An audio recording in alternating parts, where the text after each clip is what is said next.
Welcome to today's Biome Workshop. In this episode, I will be going over what biomes are. I don't just want to make 5 jungle trees and paste them into a Minecraft jungle biome, as I'd rather explore what makes each biome different, what adaptations animals and plants have to exist in this environment, and why people would live differently in them. So yes, I'll be planning to make this series somewhat educational. Let's get to it. So, what are biomes? The main definition one will find is: a biome is a large-scale ecological community characterized by distinctive climates, vegetation, and animal life.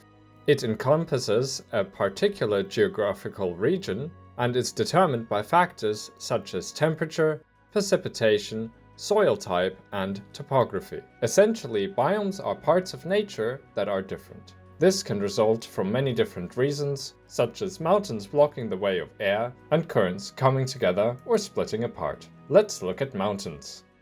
They may look simple with their high peaks and slanted slopes, but like anything, it's a complex ecosystem.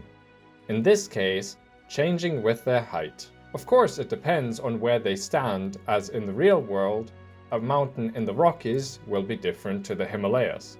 But let's start at the base. Here we stand in the valley, where the rivers start as rain flows down, carving into the rock face with the help of gravity.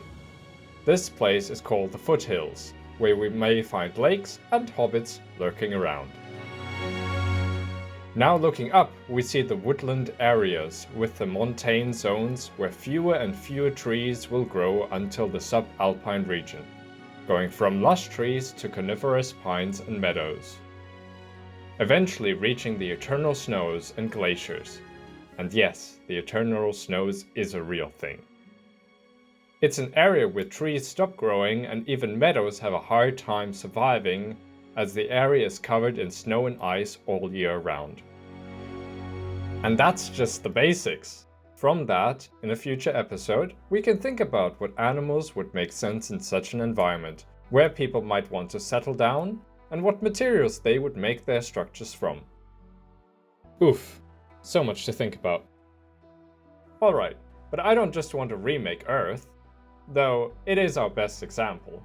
I also want to add some magical elements that will be out of this world, so to speak. Those may entail eternal storms, floating islands that seem to defy gravity, and subterranean mega caves hiding entire civilizations. The sky is the limit. Speaking of limits, don't limit yourself from hitting that subscribe button.